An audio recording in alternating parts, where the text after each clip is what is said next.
잠깐 같이 기도드리겠습니다.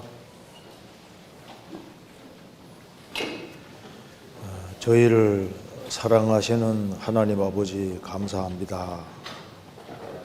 우리가 알지 못할 때 우리를 먼저 사랑하시고 주 예수 그리스도를 보내주시고 예수 그리스도의 보배로운 피로 우리 죄값을 영원히 갚아주시고 다시는 심판과 저주와 멸망을 받지 않게 해주신 것을 감사합니다. 또 저희를 하나님 자녀로 삼으시고 소망 가운데 생을 살게 해주신 것도 감사드립니다. 이 시간 주 성령께서 함께 해주시고 하나님의 말씀으로 우리 영혼을 환하게 비춰주시고 또 우리가 마땅히 깨달아야 될 말씀을 깨닫고 진리 가운데 행할 수 있도록 역사해 주시고 도와주옵소서. 오늘 모든 시종 주 성령께서 함께 해 주시고 도와주시옵소서. 우리 구주 예수 그리스도의 이름으로 기도하옵나이다. 아멘. 성경 욥기 33장 찾겠습니다.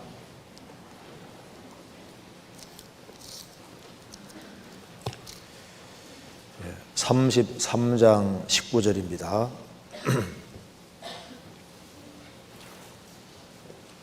19절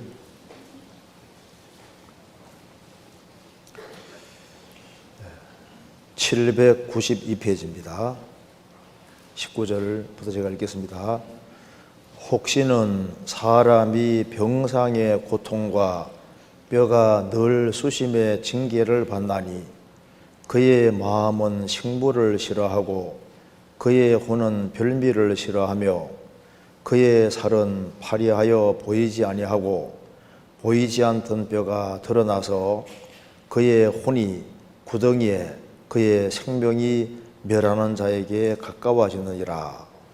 그럴 때 만일 일천 천사 가운데 하나가 그 사람의 해석자로 함께 있어서 그 정당히 행한 것을 보일진대 하나님이 그 사람을 긍휼히 여기사 이르시기를 그를 건져서 구덩이에 내려가지 않게 하라. 내가 대속물을 얻었다 하시리라. 거기까지입니다. 오늘 전도집회 오늘 마지막 날입니다. 그래서 오늘 12시 반에는 못 끝나고 12시 45분, 15분을 더 해야 되겠습니다. 원래 1시까지 해야 되는데 45분, 15분 정도 더 한다고 이렇게 생각을 하면 좋겠습니다. 괜찮으시겠죠? 예, 예. 그래서 오늘 제목은 여기 영혼의 별미와 예수 그리스도라는 제목으로 해서 좀 우리가 구원받은 사람에게 필요한 것을 좀 간단하게 좀 말씀을 드려보도록 하겠습니다. 여기 욥기 33장 19절을 다시 보시겠습니다. 자, 이것은 이제 엘리후가 이제 욥을 책망하면서 이렇게 쭉 이렇게 말을 하고 있습니다. 여기 19절에 보면은 혹시는 사람이 병상의 고통과 뼈가 늘 수심의 징계를 받나니 그의 마음은 식물을 싫어하고 그의 혼은 별미를 싫어하며 그의 살은 파리하여 보이지 아니하고 보이지 않던 뼈가 드러나서 그의 혼이 구덩이에 그의 생명이 멸하는 자에게 가까워지느니라. 사람이 너무 심한 고통을 받으면은 이제 입맛도 없어지고 그리고 이제 이 세상에 온갖 좋은 것들이 다 맛이 없어지게 되는 거예요. 그래서 영혼의 문제가 심각해지면은 이 세상의 어떤 것으로도 영혼은 채워지지 않습니다. 여기 말씀한 대로 그의 마음은 식물을 싫어하고 그의 혼은, 이게 혼이 바로 영혼을 말하고 있는 거예요. 영혼. 그래서 그의 혼은, 영혼은 별미를 싫어하며 그의 살은 파리하여 보이지 아니하고 보이지 않던 뼈가 드러나서, 그러니까 이제 너무나도 힘든 상황 속에 떨어지면은 이제 입맛도 다 떨어지고 이 세상의 모든 즐거움도 다 떨어지는 거예요. 그래서 이제 그의 영혼이 구덩이에 그의 생명이 멸하는 자에 가까워지느니라. 죽음이 점점 가까이 다가오고 이제 영혼이 멸망의 구덩이에 떨어지게 된다는 걸 알게 될 때 답답해지고 힘들어지는 겁니다. 그럴 때는 이 세상의 온갖 것으로도 절대 채워지지 않습니다. 그래서 멸망 바로 구덩이 앞에서 지옥 바로 앞에 있다는 걸 확실히 깨달으면은 영혼 속에 탄식이 생기고 이를 어찌할꼬 하는 그런 마음이 생기니까 온갖 산의 진비가 다 쓴맛으로 느껴지고 영혼에 진정한 기쁨과 즐거움이 없는 겁니다. 자, 이제 내일 사형당할 사람이 진수성찬 차려준다고 해서 반맛이 있겠습니까?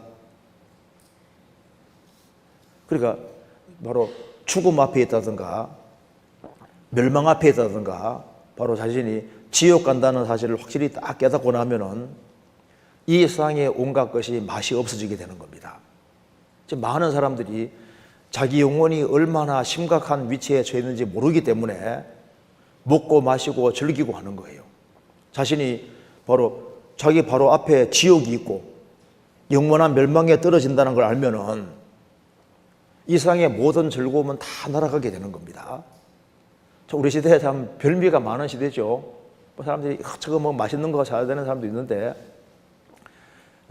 영혼이 구원받지 않았음에도 불구하고 세상 것이 기쁘고 즐겁고 그게 참 문제가 심각하다고 할 수 있습니다. 우리 시대에 음식 종류도 많지요. 그래서 성경에 보면 남의 말은 별미라고 해요. 별미라고. 누가 어떻대 뭐 정치가 어떻고 뭐가 어떻고 뭐 다른 사람 얘기를 가지고서 막 아주 성토대회 하면 재밌잖아요. 그러니까 왜 그러냐면은 자기 상태를 몰라서 그런 거예요. 그래서 그 전에 재밌는 것이 많았을지라도 자기 영혼의 영원한 운명을 깨닫게 되면은 그의 영혼은 별미를 싫어한다 그 말입니다. 이제 영혼이 괴로운 거예요. 힘든 거예요. 그래서 새로운 종류의 별미를 찾게 되는 겁니다. 우리 시대에 보세요. 전부 다 눈을 즐겁게 하고 입을 즐겁게 하고 귀를 즐겁게 하고 육체를 즐겁게 하는 그런 것들이 많습니다. 그런데 이제 하나님 살아계신 걸 깨닫고 자신이 아주 비참한 운명이 있다는 걸 확실히 깨달을 때 그 사람은 새로운 종류의 별미를 구하게 되는 겁니다. 그 새로운 종류의 별미가 무엇일까요?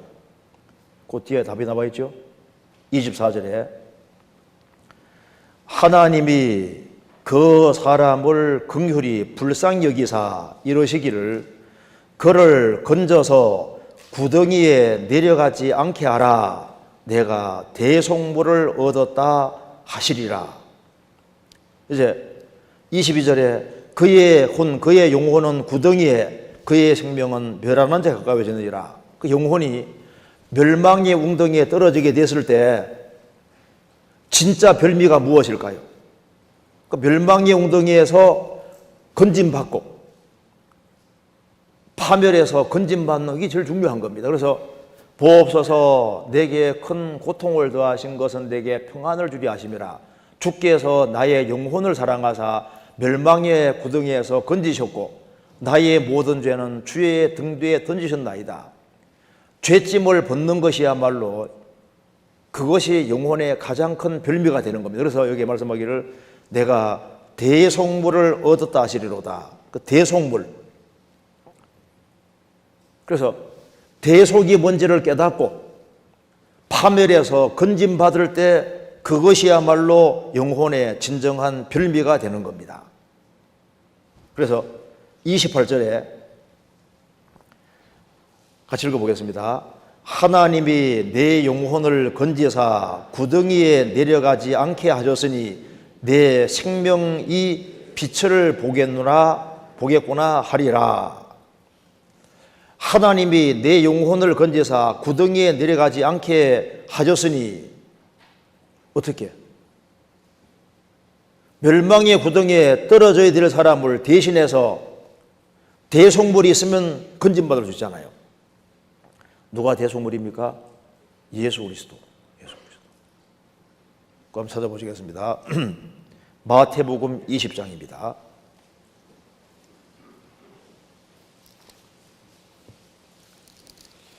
20장 28절.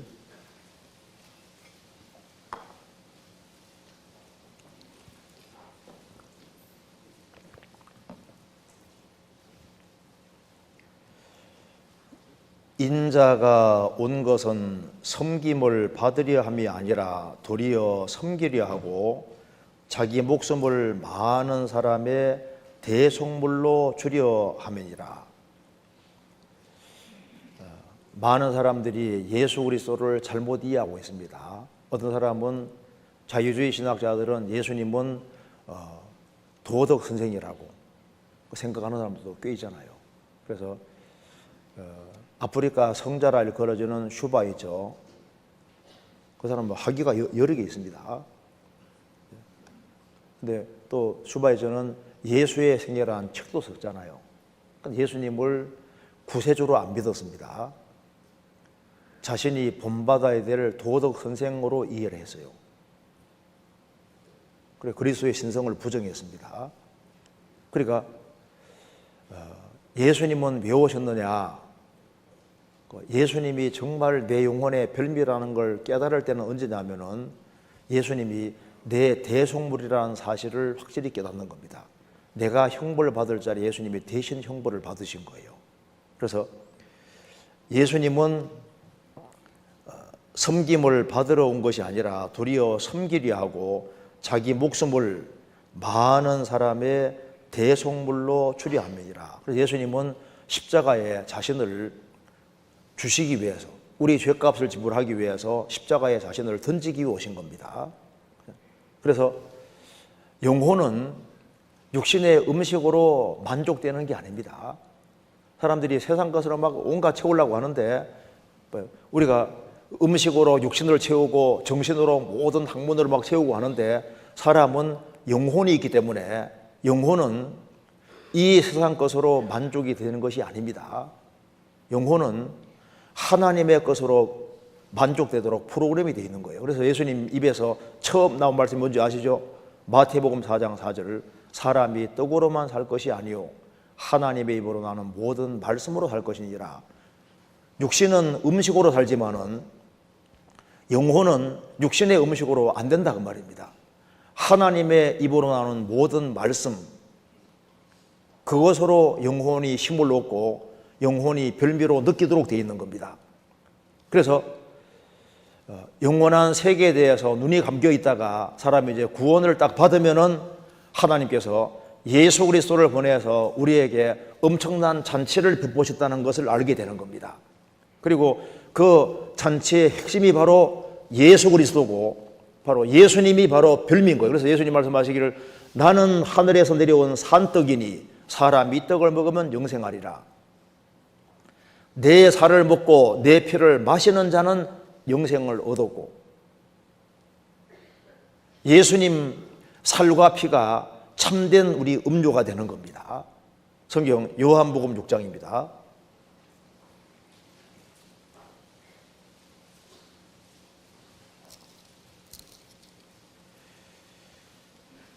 (6장) 51절.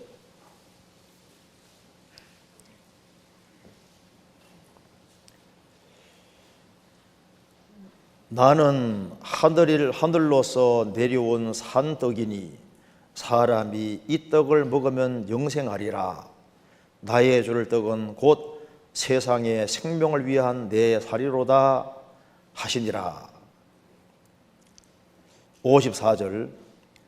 내 살을 먹고 내 피를 마시는 자는 영생을 가졌고 마지막 날에 내가 그를 다시 살리리니 내 살은 참된 양식이요 내 피는 참된 음료로다. 이게 무슨 말이냐 하면은 내 살을 먹고 내 피를 어떻게 마십니까? 살을 먹고 피를 마시는 자는 영생을 가졌고, 무슨 말입니까? 예수님이 왜 십자가에서 살이 찢겨지시고 왜 그 보배로운 피를 흘리셨는지를 확실히 깨닫는 것이 바로 먹는 거예요. 그래서 이제 그 앞에 보면은 47절에 진실로 진실로 너희에게 이르노니 믿는 자는 영생을 가졌나니. 그러니까 믿는 게 뭘까요? 예수님이 왜 살이 찢겨지시고 왜 피를 흘리셨는지 의미를 확실히 깨닫는 것이 바로 믿는 거다 그 말입니다. 그래서 내 살은 참된 양식이요 내 피는 참된 음료로다. 그래서 한 사람이 이제 구원을 딱 받고 나면은 예수 그리스도가 내 영혼의 별미라는 걸 깨닫고 앞으로 이제 주님 앞에 갈 때까지 내 인생에서 제일 중요한 분이 바로 예수 그리스도라는 걸 깨닫게 되는 겁니다. 대속물. 그래서 그리스도인에게는, 사람에게는 속죄보다 달콤한 별미는 없습니다. 주님이 그 보배로운 피로 내 죄를 영원히 사하셨다. 이거보다 더 큰 별미가 어디 있겠습니까? 내 낱낱의 모든 죄값을 영원히 지불하셨다. 그리고 성령께서는 그것을 믿어지게 하셨는데, 그래서 속죄받는 사람 속에 성령이 들어오셔서 피공로를 믿어지게 해주시고 하나님의 사랑을 자꾸 일깨워 주는데, 세상에는 사랑만큼 달콤한 것은 없잖아요. 회당장 야이로의 딸이 죽었는데 예수님이 살리셨습니다. 아이야 일어나라 하시니 아이가 곧 살아났습니다. 영이 돌아와 살아나거늘. 영이 돌아왔을 때 주님 뭐라 했습니까? 먹을 것을 주라. 죽은 자에게는 음식이 필요 없습니다. 산 사람에게 음식이 필요한 것처럼 죄와 허물로 죽었던 영혼이 구원을 받을 때 비로소 예수님이 내게 참된 양식이 되고 이 성경이 참된 양식이 되는 겁니다. 그래서 무엇이 별미냐? 예수님이 우리 인생의 영혼의 정말 별미고, 왜냐하면은 왜 성경이 내게 갑자기 좋은 책이 됐을까요? 시편 1편에 말씀하시기를 복 있는 사람은 악인의 꾀를 좇지 아니하며 죄인의 길에 서지 아니하며 오만한 자의 자리에 앉지 아니하고 오직 여호와의 율법을 즐거워하여 그 율법을 죄하러 묵상하는 자로다. 여호와의 율법을, 성경을 즐거워하여 주여 묵상하는 자로다. 왜 즐거워할까요? 이 속에 구세주가 들어있기 때문에 즐거운 거예요. 성경에 하라 하지 마라 그런 명령보다 더 중요한 것이 성경은 예수님 말하는 책이니까, 나를 사랑하시는 구세주가 여기에 기록되어 있고 나를 위해서 놀라운 일을 하셨기 때문에 그것 때문에 우리 영혼에게 달콤한 게 되는 겁니다. 그래서 예수님은 전체가 가장 사랑스럽습니다. 예수님의 탄생, 온전한 공생애, 십자가의 죽으심, 부활, 성천 전체가 아름답고 사랑스럽습니다. 그리고 세상에는 사랑보다 달콤한 건 없어요. 언제 제일 행복을 느끼냐 하면은 사랑을 주고받을 때 제일 큰 행복을 느끼는 겁니다. 그렇죠? 근데 인간의 사랑은 제한되어 있잖아요. 그리스도의 사랑은 절대적이고 완전한 사랑입니다. 그래서 영혼을 달콤하게 하는 것은 십자가예요, 십자가. 십자가 사랑이 가장 달콤한 겁니다. 예수님 말씀하시기를 누구든지 목마르거든 내게로 와서 마시라. 영혼이 목마른 사람은 예수님께로 와서 구원을 딱 받을 때 성령이 들어오시고, 그래서 속에서 영생하도록 솟아나는 샘물이 되리라. 그래서 무엇이 별미냐 하면은 대속물을 얻었다 하리로다. 바로 그리스도가 우리에게 별미고, 그리고 이제 주님의 사랑이 별미가 되는 겁니다. 그리고 이제 한 사람이 구원을 받으면은 소망이 생깁니다. 소망. 저는 구원받기 전에 정말 답답했거든요. 초등학교 들어가기 전부터 답답했으니까. 그래서 이제 이 죽음 문제가 해결 안 되니까요. 항상 마음 한속에 항상 이 답답한 게 있는 거예요. 답답한 것이. 제가 구원받을 때까지는 거의 말을 잘 안 했습니다. 왜? 할 말이 없으니까. 할 말이. 근데 구원을 딱 받으니까 이제 인생 문제가 해결됐잖아요. 그러니까 얼마나 좋은지 그때부터 이제 입이 근질근질해지면서 요걸 전해주고 싶고. 왜? 우리가 전도한다는 게 뭡니까? 주님의 사랑을 사실 전하는 거. 사랑만큼 달콤한 것은 없는 겁니다. 그리스도의 사랑. 그래서 우리는 주님 앞에 갈 때까지 계속적으로 주님의 사랑을 배워가야 되는 겁니다. 그리고 이제 성경에 보면은 이 말씀에 맛이 있다고 하는데 왜 성경이 그렇게 맛이 있을까요? 그리스도 때문에 맛이 있는 겁니다. 여기 시편 119편 찾아보시겠습니다. 시편 119편.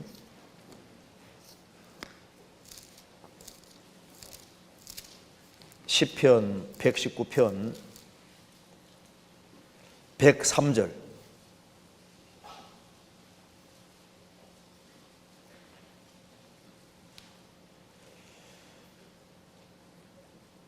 (892페이지입니다) 주의 말씀의 맛이 내게 어찌 그리 단지요 내 입에 꿀보다 더하니이다. 주의 말씀의 맛이 내게 어찌 그리 단지요 내 입에 꿀보다 더하니이다. 영혼은 말씀으로 살도록 프로그램이 되어 있는 겁니다.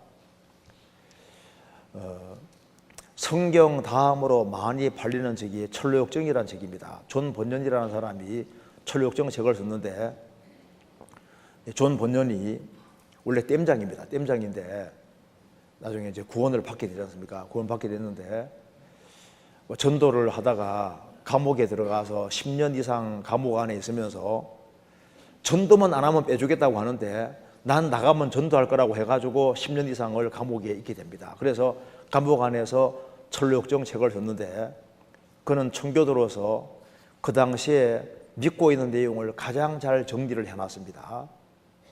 그러니까 기독교가 이제 주인공인데, 이 크리스찬이 어느 날 자기가 장망성에 살고 있다는 걸 깨닫고 성경을 배우는 가운데 자기가 무거운 죄짐을 지고 있다는 것을 깨달았습니다. 그래서 이 좁은 문을 통과하고 십자가 앞에서 죄짐을 벗는 것이 쫙 기록되어 있고, 죄짐 벗고 난 이후에 이제 진정한 신앙생활이 시작되지 않습니까? 그 영화로도 나온 거 아시죠? 그 한 대목 한번 잠깐 보여드리겠습니다. 그러니까 먼저 죄짐을 딱 벗어야만, 그래야만 신앙생활이 되는 겁니다. 여기에 천로역정 존 번연이 쓴 겁니다. 죄 문제가 해결되지 아니한 사람은 이제 크리스찬 생활을 사실 할 수가 없는 거예요. 자, 이거 보시겠습니다. 그래서 여기 정리해 보시면은, 이제 사람은 태어날 때 율법아래 태어났습니다. 그래서 일생을 살아가면서 하나님 말씀을 어겨가니까 우리가 일생 동안 짓는 죄의 숫자를 셀 수가 없습니다. 그래서 죄인으로 나서 일생 동안 죄를 지어가니까 저주를 받아야 되는데, 주님께서는 우리를 건져주기 위해서 법 위에 계신 하나님이 시간 속에 들어오셨고, 이분이 바로 예수님입니다. 그래서 예수님이 십자가에서 죽어서 우리 대속물이 되어주시고, 예수님께서 십자가에 보배로운 피를 흘림으로 우리 낱낱 죄값을 영원히 지불해 주셨습니다. 그래서 죄인인 나를 무죄자, 죄 하나도 없는 사람으로 만들어 주신 겁니다. 이것만 해도 감사한데, 예수님은 율법은 안 어길 뿐 아니라 다 지켜야 됩니다. 우리가 못 지키는 걸 예수님이 다 지키시고 죽으시고 부활해서 예수님은 우리 의가 되셨고, 우리 대신 말씀을 다 지켜주셨습니다. 그래서 예수 믿는 사람은 죄 없을 뿐 아니라 성경을 다 지킨 사람으로 간주해 주십니다. 그래서 우리는 무죄자인 동시에 의롭게 됩니다. 의롭게.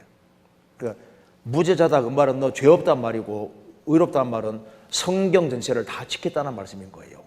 여기 사도행전 보시겠습니다. 사도행전 13장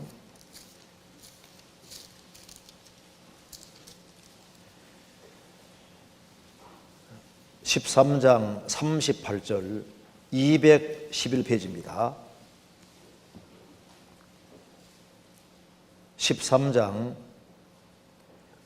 38절 그러므로 형제들아 너희가 할 것은 이 사람 예수님을 힘입어 죄 사함을 너희에게 전하는 이것이며 또 모세율법으로 너희가 의롭다 하심을 얻지 못하던 모든 일에도 이 사람을 힘입어 믿는 자마다 의롭다 하심을 얻는 이것이라. 예수님 믿는 사람은 죄 사함을 받았을 뿐 아니라 성경 전체를 다 지킨 것처럼 간주해 주신다. 의롭다 그 말입니다. 그 뒤에 로마서 4장 찾겠습니다. 로마서 4장 25절.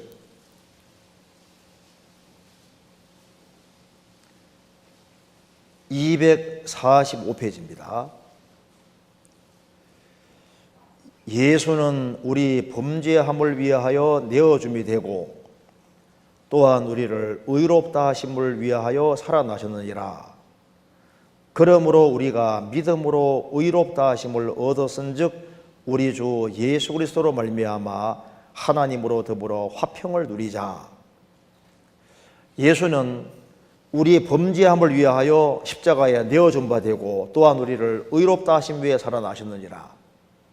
그러니까 병장인 사람이, 짝대기 4개 있는 병장이라는 사람이 죄를 지어서 강등되어서 이제 감옥에 2등병으로 가 있다 봅시다. 그런데 이제 대통령 역사로 무죄 석방하면 무죄자입니다. 넌 죄 없다 그 말이잖아요. 그런데 끄집어낼 때 별 4개 달아주고 끄집어내면 누가 전과자라고 하겠습니까? 그러니까 무죄자다 그 말은 죄 하나도 안 지은 것처럼 여겨주는 것이고, 어렵다는 것은 성경 전체를 다 지킨 거로 간주해 주기 때문에 예수님 믿는 사람은 천국 들어갈 때 벌벌 떨고 가는 게 아니라 예수님 때문에 성경을 완벽하게 다 지킨 사람으로 간주해 주기 때문에 천국에 들어갈 때 당당히 들어간다. 그리고 말씀 당당히 개선 장군처럼 들어가는 거예요. 성경 에베소서 3장입니다.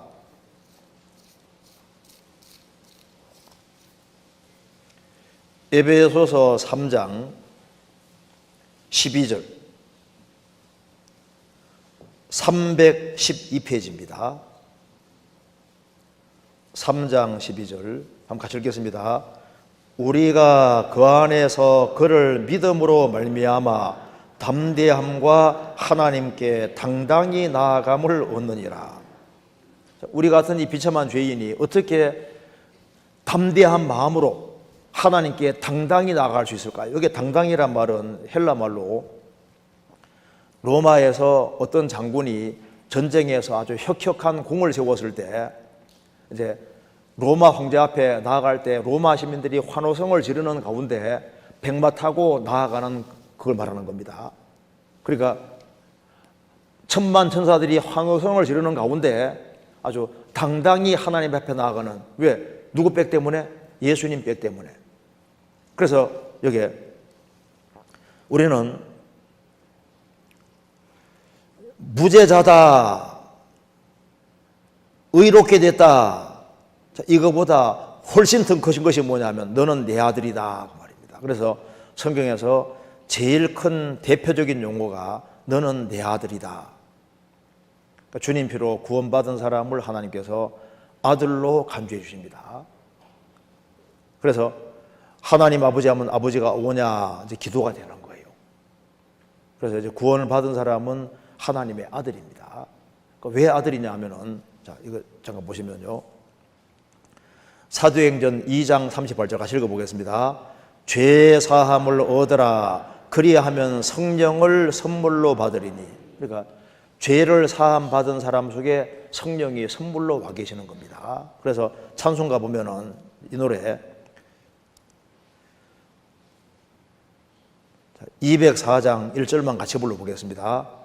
예수로 나의 구주 삼고 성령과 피로써 거듭나니 이 세상에서 내 영혼이 하늘의 영광 누리도다. 이것이 나의 간증이요 이것이 나의 찬송일세. 나 사는 동안 끊임없이 구주를 찬송하리로다. 이것이 나의 간증이요, 이것이 나의 찬송일세. 이것이 나의 간증이요. 어떤 사람은 간증하라 그러면요, 막 기도 세게 했는데 막 떡고비 같은 아들을 낳았고, 뭐 아들이 막 대학 합격하고 뭐 사업이 잘 되고, 이게 물론 좋지요. 그런데 진짜 간증은 지옥 갈 죄인이 천국 갈 수 있게 되는 간증, 이게 제일 중요한 간증입니다. 여기 말씀하기를, 여기 노래, 예수로 나의 구주 삼고 성령과 피로써 거듭나니. 성령과 피로써 거듭나니. 그 성령께서 피를 바로 믿어지게 도와주시는 거예요. 왜? 죄는 주님 피가 사하니까. 예수님 피 걸려졌다는 것은 내 죄값이 다 지불했다는 증거니까 성령께서 그걸 믿게 해주시는 겁니다. 그래서 죄 사함을 받은 사람 속에 성령이 선물로 와 계시고, 이 성령이 양자 영이기 때문에, 그래서 이제 속죄 받을 때 성령이 들어오셨고, 성령이 바로 양자 영이니까 우리가 하나님 아들인 겁니다. 그래서 너희는 다시 무서워하는 종의 영을 받지 아니하였고 양자 영을 받았으므로 아바 아버지라 부르시느니라. 교회 생활에도 이제 주님의 완전한 공도를 안 받아들인 사람은, 자기 행위에 의지하는 사람은 속에 항상 불안한 게 있는 거예요. 종이니까. 근데 이제 주님의 완전한 공도를 확실하게 딱 받아들이면은 성령께서 그걸 믿어지게 하셨고, 그 성령이 바로 양자영, 아들의 영입니다. 그래서 여기 왜 성령을 양자영이라고 했냐면은, 여기 보시겠습니다. 이 로마 시대 때도 양자 지도가 있었는데요. 여기에 노예 주인이 노예를 끌고 가고 있습니다. 그런데 돈 많고 권세 많은 사람이 보니까 노예가 너무 불쌍해요. 그래서 노예 주인에게 말했습니다. 노예 값이 얼마요? 그 값을 지불하고 노예 문서를 받아서 이제 이 사람 보는 앞에서 이제 노예 문서를 쫙쫙 찢어버리고, 너는 오늘부터 자유민이다 하면 얼마나 좋겠습니까? 너는 이제부터 노예 신분에서 벗어났다. 이것도 감사한데, 이 주인은 이 사람을 노예에서 해방시켰을 뿐 아니라 이 노예를 합법적으로 자기 아들로 삼았습니다. 즉 아들이 아닌 사람이 아들 되는 것이 바로 양자입니다. 양자.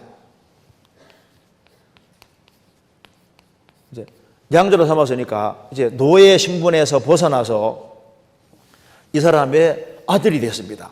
그러니까 새로운 가족 관계 속에 들어간 거예요.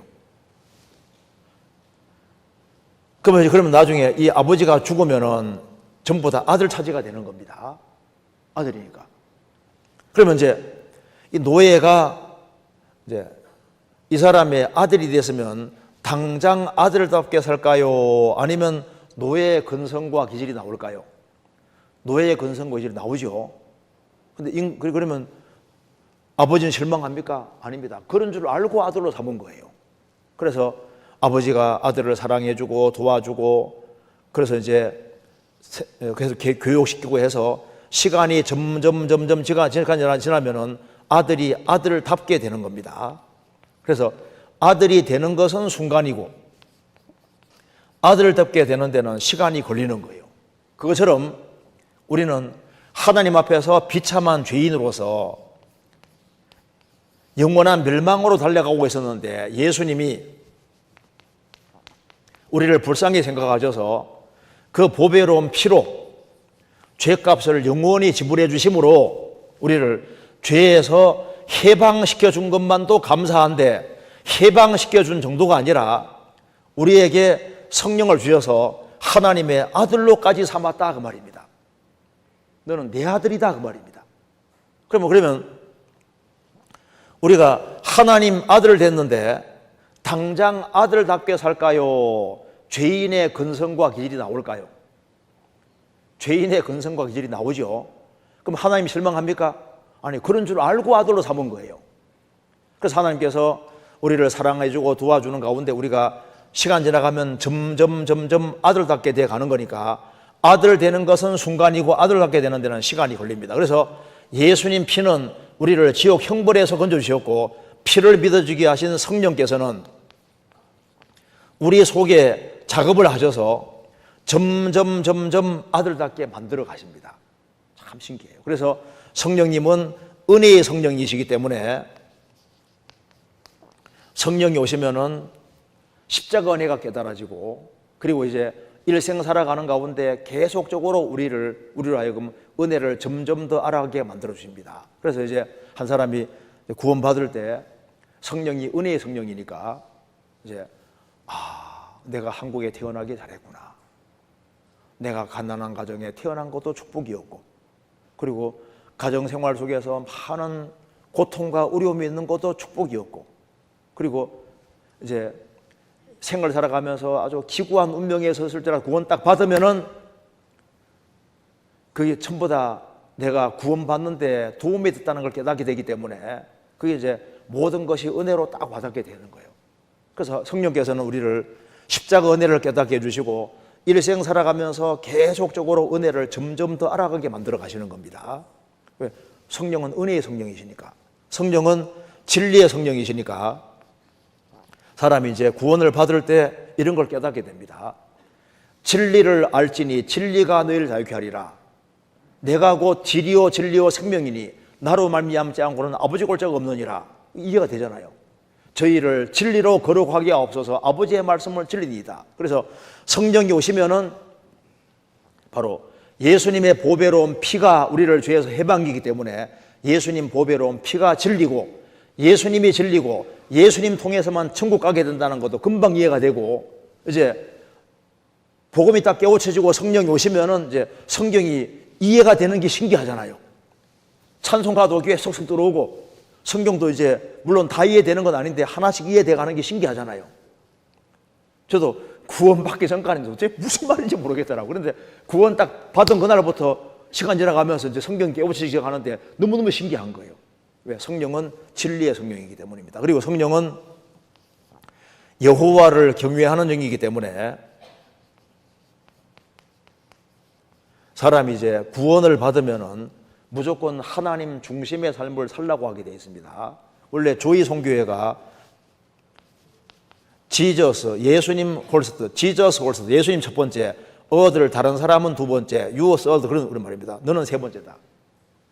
구원받기 전에는 항상 자기 중심이에요. 그런데 구원 딱 받으면은 주와 판전 한 영이 되기 때문에 구원받은 사람은 자동으로 주님 중심이 되는 겁니다. 그리고 이웃 중심이 되고 내가 손해보더라도 어떻게 하든 간에 다른 사람이 구원받기를 원하는 마음이 올라오게 되어 있는 거예요. 그래서 성경 갈라디아 5장에 보면은 오직 성령의 열매는 하면서 9가지를 말하고 있는데 이게 9가지가 이게 헬라어에도 복수로 안 돼 있고 단수로 돼 있습니다. 오직 성령의 열매는 결국은 하나라는 겁니다. 그래서 성령의 열매는 크게 세 나눠지는데 하나님, 이웃, 자기와 관련되어 있습니다. 그래서 오직 성령의 열매는 사랑과 희락과 화평과 한 사람이 거듭나기 전에는요 성령이 오시기 전에는 하나님 사랑하는 마음 없었습니다. 하나님 안에 사는 거 안 기뻐해서요. 그리고 하나님과 평화관계에 있는 게 아니라 하나님과 불화관계에 있었잖아요. 원수관계입니다. 그런데 사람이 이제 구원 딱 받으면은 하나님 사랑하는 마음이 생겼습니다. 왜? 나를 죽기까지 사랑한 걸 깨우쳤기 때문에 나도 모든 것보다 주님 사랑하는 마음이 저절로 생기고 그리고 이제 하나님 안에 사는 것을 기뻐하고 즐거워하고 그리고 하나님과 화평, 평화관계 속에 이게 확정돼 가는 겁니다. 그리고 이것에 대해서 오래 참음, 자비, 양선. 구원받기 전에는 누가 열받게 하면 한바탕 하고 했잖아요. 오래 못 참았습니다. 아주 이기적이고 자비도 별 줄 모르고 선도 행하지 않은 사람이라 할지라도 구원 딱 받고 나면은 다른 영혼이 구원받아야 되기 때문에 하나님이 나에 대해서 오래 참았으니까 나도 다른 사람에 대해 오래 참는 마음이 저절로 올라오잖아요. 그리고 이웃에게 자비를 베풀고 선을 행하는 이것이 자동으로 생기게 돼 있다니까요. 그리고 이제 날이 가면 갈수록 이게 확장되어 가는 거예요. 그리고 자기와 관련해서 충성과 온유와 절제니, 구원받기 전에는 주님께 충성하는 마음, 주님 뜻 앞에 물목에 굴복하는 마음, 그런 게 없어. 절제도 못하고 멋대로 살았을지라도 구원 딱 받고 나면요, 주님 앞에 충성하고자 하는 마음이 생기고, 주님 뜻이 확실하면 그 앞에 묵묵히 순종해 살고자 하는 마음이 생긴다니까요. 그리고 구원받기 전에는 말도 막 함부로 하고 행동도 함부로 했을지라도 구원받고 나면은 이게 자기 스스로 말도 통제하게 되고 행실 통제하게 되고 이게 저절로 돼 가도록 되어 있습니다. 그러니까 결국은 단수 하나다 그 말입니다. 그래서 구원받을 때 성령이 들어오셔서 이제 기본적으로 이것이 생기게 만들어 주시고 점점 확장시켜 주시는 거예요. 그래서 구원받으면은 당연히 하나님 중심의 삶을 살게 되는, 이게 자동으로 돼요. 자동으로. 그리고 성령은 홀리 스피릿, 거룩한 영이니까 한 사람이 구원받으면은 주 안에서 바르게 살고자 하는 그런 새로운 본성이 생깁니다. 그래서 그전에는 죄를 마음대로 지었을지라도 구원받고 나면 그게 안 되는 거예요. 물과 기름처럼. 죄를 지을 가능성은 있지만 죄를 지으면 뛰쳐나오는 힘도 있는 겁니다. 그래서 주님 보배로운 피는 우리 죄값을 지불하셨고, 피를 믿어지게 하신 성령께서는 우리 속에 작업하셔서 우리를 점점 바꿔놓으시기 때문에 세월이 지나가면, 좀 시간 지나가면 와, 저 사람 많이 바뀌었네, 이제 이런 생각이 들도록 되어 있는 거예요. 이거 이해되시죠? 자, 그래서 여기에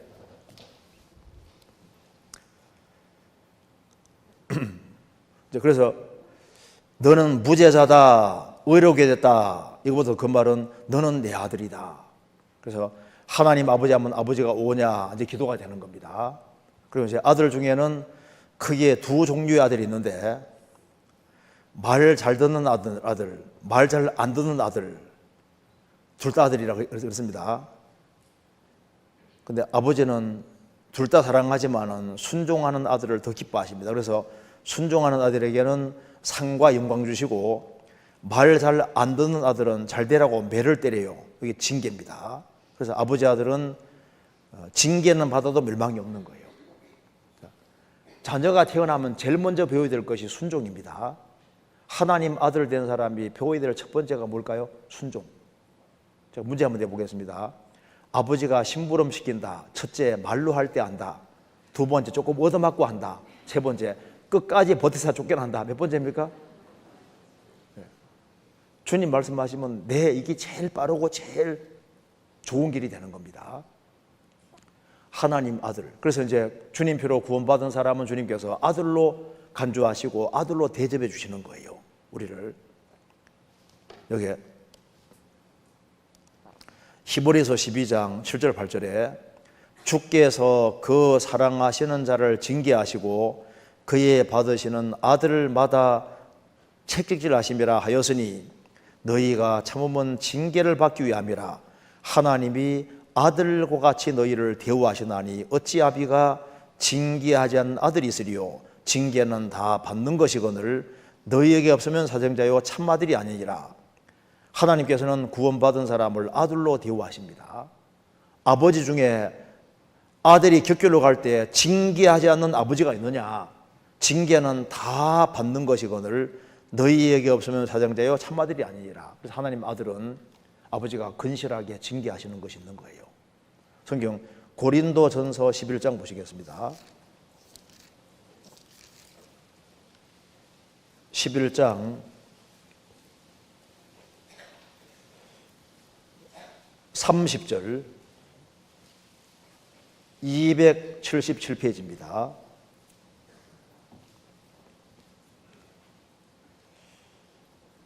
제가 읽겠습니다. 30절 11장 30절입니다.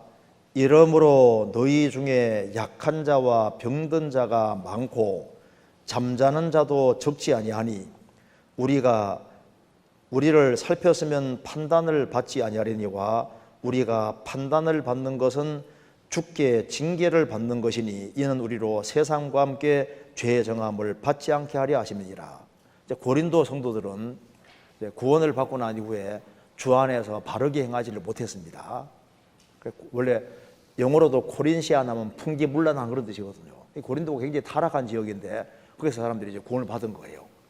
그래서 주 안에서 이제 바르게 행하지 않아서 하나님께 징계를 받은 걸 여기 말하고 있는데 30절에 이러므로 너희 중에 구원받은 너희 중에 약한 자와 병든 자가 많고 하나님이 이제 징계로 약하게도 하고 병들게도 하시고 잠자는 자도 적지 아니하다.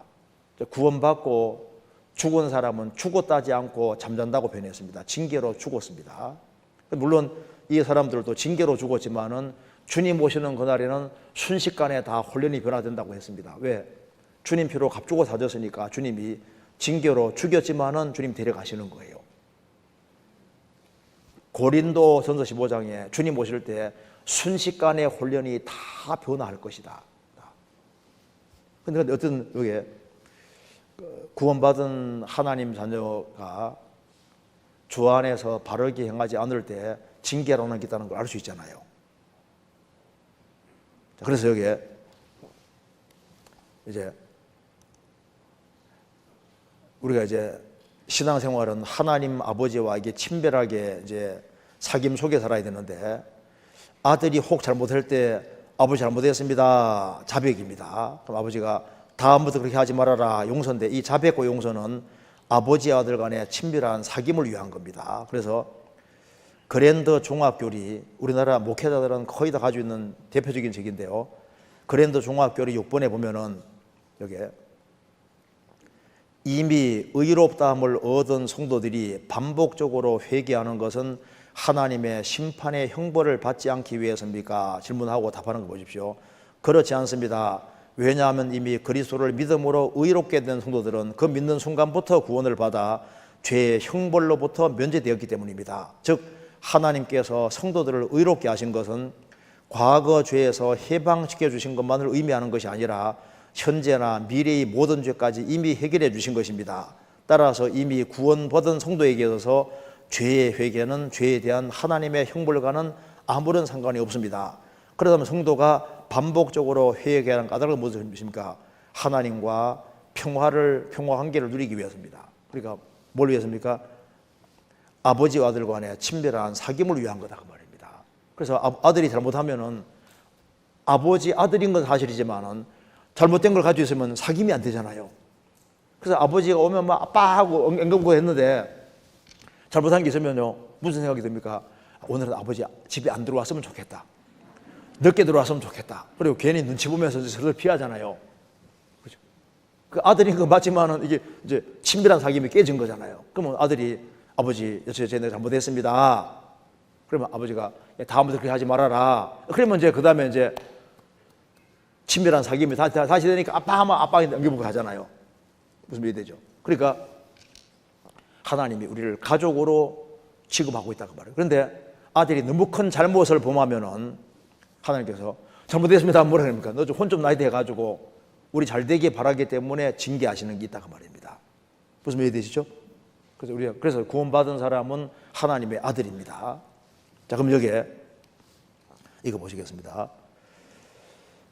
우리가 이제 구원을 받았다 그 말은 그 죄를 사함 받았다, 의롭다함을 얻었다, 하나님의 자녀가 됐다, 우리 영혼이 구원됐다 그런 말인데 한 사람이 이제 구원을 받아도 이제 우리에게 소마는 헬라 말로 몸입니다. 몸. 사르커스가 이제 이게 죄의 기질을 죄성 말하는데요. 주님 피로 구원함을 얻은 사람도 이 타락된 기질은 남아 있어요. 이건 언제 없어지냐면은 주님이 재림하실 때 없어지는 겁니다. 그래서 한 사람이 구원받을 때 성령이 우리 영속에 들어오셨습니다.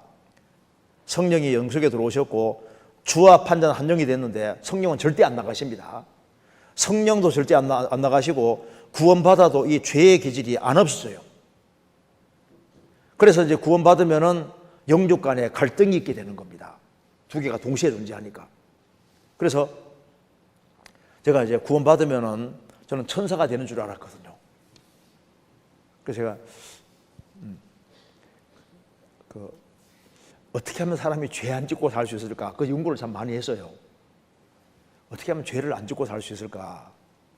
그래서 제가 대학교에 올라와서 이제 복음 말씀 듣게 될 때도 이제 구원 받으면 죄를 하나도 안 짓게 되는 줄 알고 너무 좋아가지고 구원 받기를 그렇게 갈망했는데 이제 구원을 받고 난 다음에 이제 죄 하나도 안 짓게 되는 줄 알았거든요. 그런데 죄가 자꾸 올라오는 거예요. 그래서 이상하다. 내가 어떻게 죄 다 사함 받는데 왜 내 속에 자꾸 나쁜 올라오고 하지? 나 지금 보니까 다 있는 거예요. 그래서 이걸 없애려고 했지 않습니까? 구원받고 초창기 때 노력을 많이 했고 또 이제 없애보려고 그래서 막 기도도 막 세게 해보고 막 어떻게 하든 간에 이제 나는 죽고만 그리스도만 이렇게 해가지고 책도 뭐 읽고 하는데 어떻게 하든 간에 죄를 전혀 안 짓는 나쁜 마음도 하나도 안 생기는 그런 길이 있을까 싶어가지고 했는데 나중에 제가 이 구절 보고 이해가 되더라고요. 이거 보니까 그렇구나. 베드로 전서 3장 21절 같이 읽겠습니다. 육체의 더러운 것을 제하여 버림이 아니요 오직 선한 양심이 하나님을 향하여 찾아가는 것이니라. 한 사람이 구원받아도 육체의 더러운 것이 없어진 게 아닙니다. 세례받아도 육체의 더러운 게 죄진 게 아니에요. 오직 선한 양심이 하나님을 찾아가는 것이니라. 구원받아도 타락된 기질은 남아있더라 그 말입니다. 그래서 여기에 예수님 말씀하신 것이 맞습니다. 요한복음 3장 6절을 같이 읽겠습니다. 육으로 난 것은 육이요 성령으로 난 것은 영이니. 그러니까 육으로 난 것은 항상 육이다, 현재형입니다. 육은 항상 육으로 계속 있는 거예요. 성령으로 나는 것은 우리 영이 거듭난 것이지 육은 그대로 있는 거예요. 우리 속을 한번 들여다봅시다. 들여다보시면 누가 열받게 하면 열 날까 안 날까요? 제가 자아가 죽었다는 사람 여러 사람 만났습니다. 그래서 이제 쭉 얘기하면 내기 안 되니까 막 열을 확 막 내기 때문에 죽었다면서요. 왜 열을 자꾸 내시냐고. 그래서 이제 자아가 죽고 내 속에는 그리스도만 살고 나는 막 소변 나가듯이 나쁜 기질이 다 없어진 것처럼 얘기를 하는 사람 있지 않습니까? 얘기하다 보면요. 막 열을 내고 뭐 화를 내고 그러니까 죽긴 뭐가 죽어요. 기질이 남아있는데. 우리 속에 타락된 기질이 있는 겁니다. 그래서 제가 구원받고 초창기 때 의문이 하나 생긴 겁니다. 아니 구원받았으면은 이 타락된 기질을 싹 없애버리고 다시는 죄 지을 수 없는 사람으로 딱 만들어 놓으시면은 항상 하나님께 영광이 될 텐데 왜 이 타락된 기질을 남겨놨을까? 이게 의문이 딱 생기더라고요. 그래서 이제 성경을 쭉 배우는 가운데 세 가지로 이제 기본적으로 정리가 됐습니다. 여기 이제 한 사람이 구원받아도 이렇게 여기 갈라디아 5장 16절 17절에 내가 이르노니 너희는 성령을 좇아 행하라 그리하면 육체의 욕심을 이루지 아니하리라. 육체의 욕심이 올라오지 아니하리라 아니라 샬라 풀필입니다. 이루지 아니하리라. 성령 쫓아 행해도 육체의 욕심이 안 올라오는 게 아니에요. 그걸 통제할 수 있다 그 말입니다. 통제할 수 있지 안 올라오는 게 아닙니다. 육체의 소욕은 성령을 거스리고 성령의 소욕은 육체를 거스리나니 이 둘이 서로 대적함으로 너희의 원하는 걸 하지 못하게 함이니라. 구원받은 사람에게 육체의 소욕과 성령의 소욕이 있는데 성령도 안 나가시고 육체의 소욕, 타락된 기질도 그대로 있어요. 티격태격 하는 겁니다. 서로 대적함으로 이 대적함이란 말이 헬라어로 이제 지구전 펼치는 겁니다. 둘 다 참호파놓고 이제 싸우는데 한쪽에서 맹공격 표보되면은 쭉 들어가 버려요. 탐호 속에 쭉 들어가서 없어진 것처럼 보이는 거예요. 근데 안 죽고 남아 있습니다. 그래서 이제 몰래 힘을 길러서 이쪽이 약해지면 또 공격 뽑으면은 쭉 들어가는데 또 안 죽고 있어요. 지구전 펼치는 거로 표현되어 있다 그 말입니다. 그래서 이제 한 사람이 구원받으면 이제 이렇게 되는 거예요. 여기 쥐가 타락된 기질이라고 해봅시다. 새는 날아가려고 하잖아요. 쥐는 지궁으로 들어가려고 하고. 그래서 이제 이게 시간 이제 지나면서 이렇게 영혼이 강건해지면은 주님 말씀 가운데 쫙 살아가고 약해지면은 딸려가고 서로 안 죽어. 엎치락 뒤치락 하는 거, 엎치락 뒤치락. 그래서 제가요 생각할 때 왜 하나님이 요놈을 딱 죽이면 좋은데 요걸 왜 남겨놨을까? 왜 타락된 기질을 그대로 남겨놨을까? 그러니까 타락된 기질을 남겨두신 이유가 있습니다. 간단하게 한번 생각해 보겠습니다. 제가 이제 성경 묵상하는 가운데 성경적으로 정리를 해본 겁니다. 첫 번째는 하나님의 은혜와 사랑을 더 깊이 깨닫게 하기 위한 목적이 있을 겁니다. 왜 그러냐면은 어떤 자녀가 태어났습니다. 태어나자마자 히브리어, 헬라어, 영어, 독일어, 불어 다 하고 태어나자마자 뛰어다니고 태어나자마자 실수도 하나도 안 하고 아주 완벽하게 온전하게 살아가면 그 자식은 부모가 낳아준 은혜 외에는 더 이상 모릅니다. 우리가 구원받은 즉시 모든 면에서 완벽하게 되면은 예수님이 우리 죄값을 영원히 지불해 주신 십자가에서 고통받으면서 우리를 구원해 주신 그 은혜 외에는 더 이상 알 수 있는 길이 없잖아요. 자녀가 태어났는데 똥 싸고 오줌 싸고 말썽 부리고 새 옷 입혀놓으면 밖에 나가면 금방 더럽혀오고 그렇게 말썽을 부리는 거예요.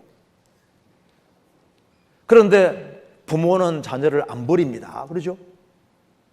자녀를 사랑해주고 도와주고 먹이고 입히고 해서 이제 그래서 세월이 점점 지나가는 가운데 일생 동안 안 잊혀지는 것이 뭐냐면 부모의 은혜인 거예요. 부모 은혜. 사랑을 안 잊히는 겁니다. 그래서 우리를 낳아주신 은혜뿐 아니라 일생 동안 기르는 가운데 거기에서 많은 삶 속에서 많은 은혜와 사랑을 느끼잖아요. 그러니까 일생 동안 계속 가는 대표적인 것이 부모 은혜인 겁니다. 그것처럼 한 사람이 이제 구원을 딱 받고 난 다음에 이제 성령께서 내 속을 비추기 시작하면은 내 속에 온갖 것들이 다 들어있는, 온갖 것이 더러운 것들이 다 들어있는데 저는 구원받기 전에 제가 좀 착한 줄 알았거든요. 죄송하지만 제가 모범생이라는 소리도 많이 듣고 그래서 이제 쟤처럼 살아라고 그래서 이제 저도 착하게 사는 줄 제가 착하게 했습니다. 나중에 이제 구원받고 난 다음에 성령께서 내 속을 이렇게 알려주시니까 속을 비춰주시니까 세상에 성경에 있는 온갖 죄를 다 지을 가능성이 내 속에 있는 거예요. 들썩거리면 다 나오더라고. 다 속에 다 있는 거예요. 제가 심지어 어떤 생각까지 하고 살았냐면은 누가 나하고 결혼하면 좋겠다. 죄송합니다. 내가 그렇게 착각까지 했다니까. 나중에 결혼해보니까 내가 형편없는 거예요.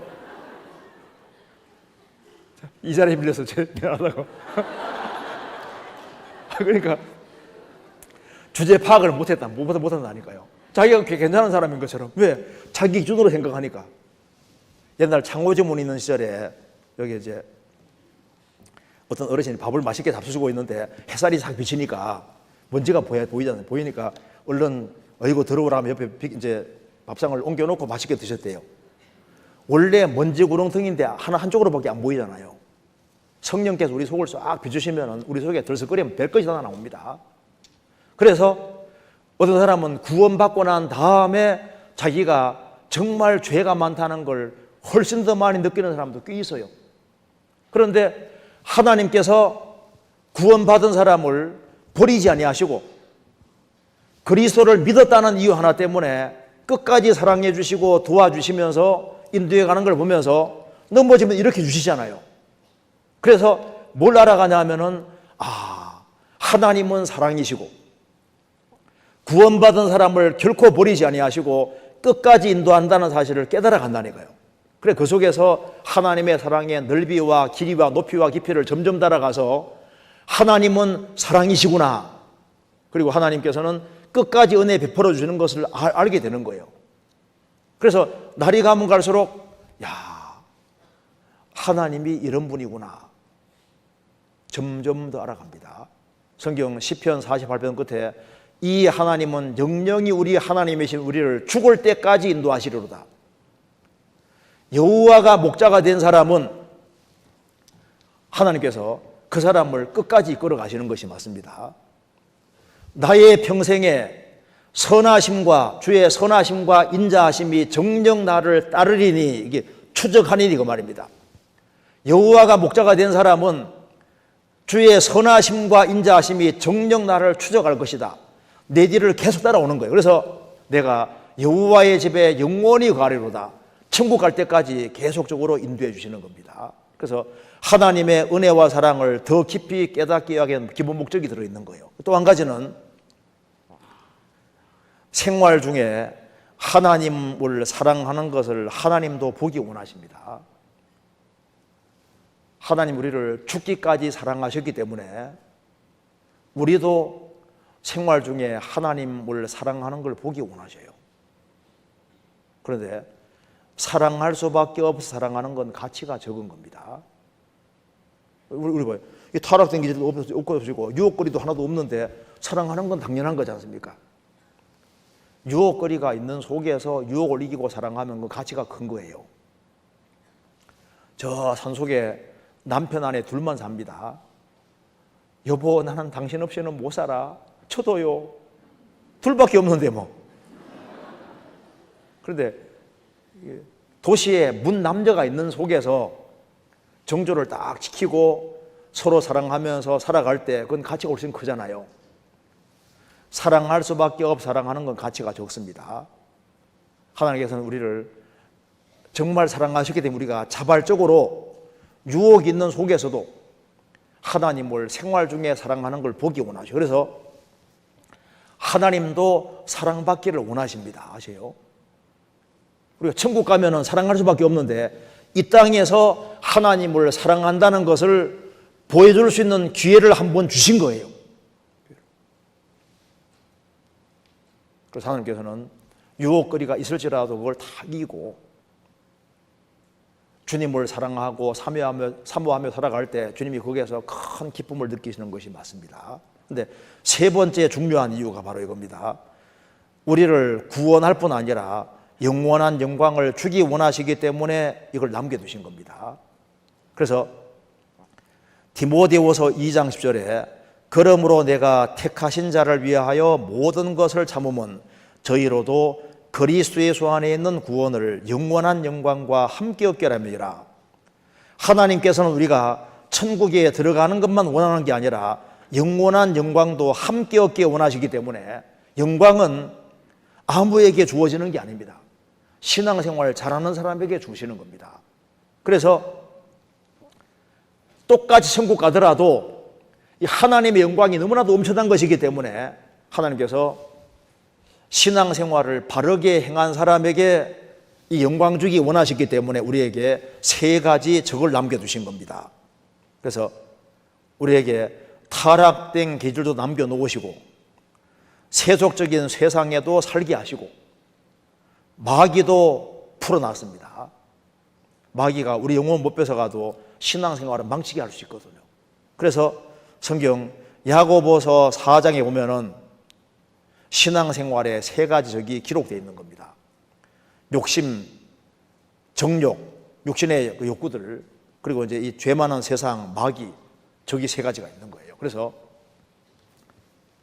이제 구원을 받은 사람이 욕심이 있지만은 이걸 잘 통제하고 이 죄 많은 세상의 유혹을 잘 뿌리시면서 그리고 마귀 시험을 잘 이겨가면서 신앙생활을 잘한 사람, 그 사람에게 하나님이 영원한 영광과 상을 주기 원하셨다고 말입니다. 그러니까 이제 우리가 어떻게 하면은 신앙생활을 잘할 수 있는지 그 비결을 확실히 깨우쳐야 되는 거예요. 비결. 성경 잠언 30장을 찾아보시겠습니다.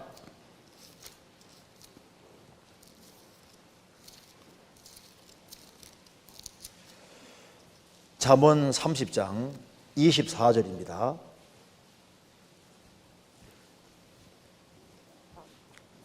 (30장 24절)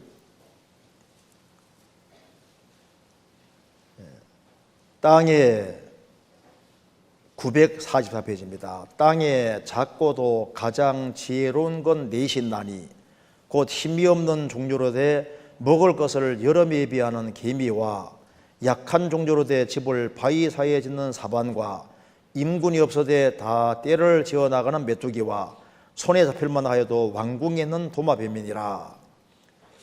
여기 조그만한 그 짐승에게서도 배울 것이 있다고 하면서 네 가지 예를 들었습니다. 개미에게는 우리가 부지런한 거 배울 수 있습니다. 개미는 참 부지런하잖아요. 그리고 먹을 것을 여름 동안에 준비하는 개미처럼 우리는 주 안에서 부지런하게 살아가면서 영원한 천국과 그 영광을 위해서 하늘에다가 보물을 쌓아야 되는 겁니다. 우리 결국은 넘어가야 될 곳이 저 위에 주님이 계신 세계니까. 그리고 약한 종조로 된 집을 바위 사이에 두는 사반과, 사반이 이렇게 생겼습니다. 여기 사반입니다. 사반. 토끼보다 조금 작은 짐승 사반이에요. 사반. 바위 사이에 집을 짓는 사반과, 사반은 너무 자기 약한 줄 알기 때문에 바위를 잘 안 떠나요. 위험만 있으면 바위 속속에 쏙 들어가니까 잡아먹기가 어렵습니다. 우리가 교훈 받을 수 있잖아요. 만세 반석 대신 주님께 딱 기대고 사는 게 제일 안전하고 현명하고 좋은 길을 알 수 있잖아요. 그리고 임군이 없어도 다 때를 지어나가는 메뚜기와, 메뚜기가 약하지만은 뭉쳐놓으면 굉장한 힘을 발휘합니다. 그리스도인도 약하지만은 같이 모아놓으면 아주 큰 힘을 발휘해요. 우리 하기 수양이 이번에 5,899명 이제 침례 받았지 않습니까? 그러니까 이게 전국 교회가 같이 힘을 합하니까, 메뚜기 힘을 합하니까, 그러니까 아주 엄청난 역사가 나타나는 거예요. 그러면서요, 그 뒤에 손에 잡힐만 하여도 왕궁에는 도마뱀이니라. 도마뱀은 왕궁에 적합하지 않은데 왕궁에 삽니다. 요거는 잡으면은 꼬리를 끊어버려요. 제가 도마뱀 2번 경험해봤거든요. 2번. 우리 공주 수영관에서 도마뱀사가 쫓아가 잡았습니다. 잡고 이제 꼬리를 딱 잡으니까 탁 자르고 도망가더라고. 또 필리핀에 갔을 때도 우리 강사 수소에 도마뱀 들어와서 이제 제가 꼬리 딱 잡으니까 또 잘라버리고 도망가더라고요. 이거 보여드릴까요? 제가 여기 도마뱀 꼬리 자르는 거, 이게 제 손입니다. 강사 숙소에 있는 거예요. 그래서 이제 딱 잡았는데 세게 제가 손으로 자른 게 아니라 꼬리만 딱 잡았는데 탁 잘라버리더라고. 한번 봐봐요. 이게 도마뱀 한쪽. 잘랐네. 잘랐네. 야, 잘라 도망가네. 봐요. 아이고, 아플 텐데. 살려줘야지. 아이고야, 자르는 거 봐요. 자른 꼬리. 도마뱀 꼬리 잘랐는데 도망갔어. 잘라도 살아. 요거 꼼짝할 거야, 이거. 그러니까 도마뱀도 자기가 살아야 되니까 확 자르는 거 봐요. 우리도 마찬가지. 우리도 지금까지 마귀에게 속아 살아왔습니다. 이제 한 사람이 구원받고 신앙생활 잘하려고 하면요, 마귀가 어떻게 하든 간에 이제 단호하게 결심하지 않도록 자꾸 뭘 잡으려고 합니다. 그래서 내가 신앙생활을 하는데 좀 지장 깊겠다 싶은 것이 있으면 과감하게 빨리빨리 정리하는 것이 필요합니다. 그러니까 다른 건 몰라도 신앙생활만은 반드시 성공해야 되는 거예요. 우리의 인생의 성공은 주님 앞에 만왕의 왕 되시고 만주에 되신 주님 앞에 칭찬받는 이것이요 인생의 목적이거든요. 최고 재판장 되신 주님께서 너 신앙생활 잘했다, 그게 사실 인생의 가장 큰 축복인 거라고요. 세상 사람들에게 칭찬받아도 주님께 칭찬만 못 받으면 그 인생 실패한 게 되는 거예요. 그래서 이 단호하게 정리할 걸 딱딱 처음부터 정리하는 것이 그게 지혜로운 게 되는 겁니다. 성경 히브리서 12장입니다.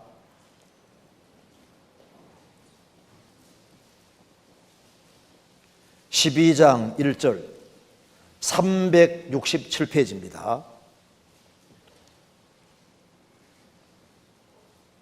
12장 1절 이러므로 우리에게 구름같이 둘러싼 허다한 증인들이 있으니 모든 무거운 것과 얼매기 쉬운 죄를 벗어버리고 인내로서 우리 앞에 당한 경주를 경주하며 믿음의 주요 또 온전케 하시는 인 예수를 바라보자.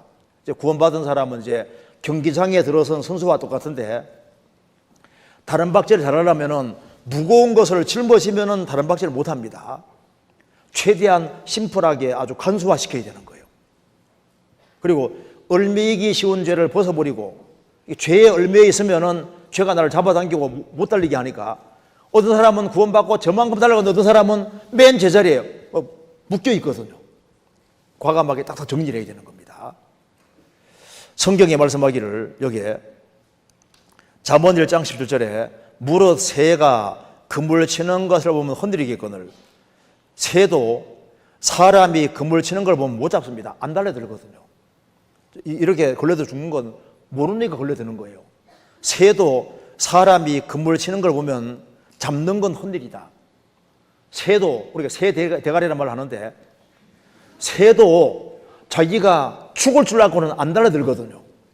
그런데 사람은 죽을 줄 알고도 달려든다니까요.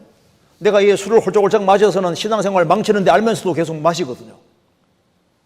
내가 노름한다든가 뭐 이렇게 죄를 짓고 하면 이것 때문에 망하는 걸 알면서도 인간은 그래서 참 어리석은 거예요. 길이 아니면 가지 말아야 되는데 아주 그물을 딱딱 걷는 게 필요하거든요. 그래서 축복은 노예에서 시작되는 겁니다.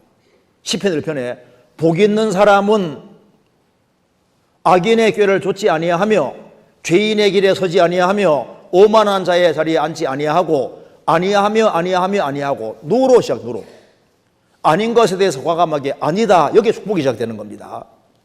한 신학교에서 신학 교수님이 여러분들은 신학교에서 헬라어를 배우는 거, 히브리어 헬라어 배우는 것보다 더 중요한 게 뭔지 아느냐?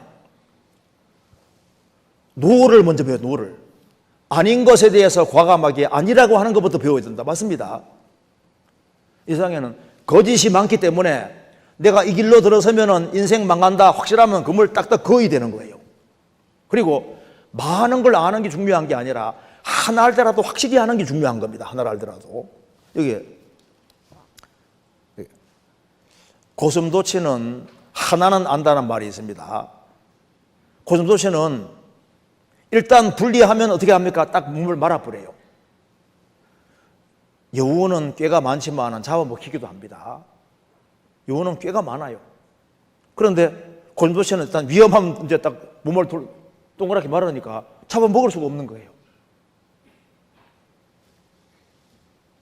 어떤 사람은 오만 것을 알고 있는데 교회 생활을 하면서도 예수님 피가 자기와 무슨 관계였는지 그걸 확실히 모르니까 인생 문제가 안 풀리는 거예요. 자, 구원받고 아주 요긴한 것을 확실하게 아는 것이 필요합니다. 요긴한 것이. 그래서 뭘 알아야 되냐 하면은 여기에 위치 한번 따라 합시다. 있을 곳에 있자. 위치를 잘 지키는 게 중요한 거예요. 육신적인 위치, 영적인 위치, 위치를 잘 지키는 게 중요합니다. 그래서 고린도전서 7장에 16절에 아내 된 자여 내가 남편을 구원하려는지 어찌할 수 있으며 남편 된 자여 내가 내 아내를 구원하려는지 어찌할 수 있으리요. 오직 주께서 각 사람에게 나눠주신 대로 하나님이 각 사람을 부르신 그대로 행하라. 내가 모든 교회에서 이와 같이 명하노라. 각 사람이 부르심을 받은 그 부르심 그대로 지내라. 이게 무슨 말이냐면 남편과 아내가 금슬좋게 살았는데 어느 날 남편이나 혹은 아내가 구원받으면 집안에 갈등이 생길 수 있습니다.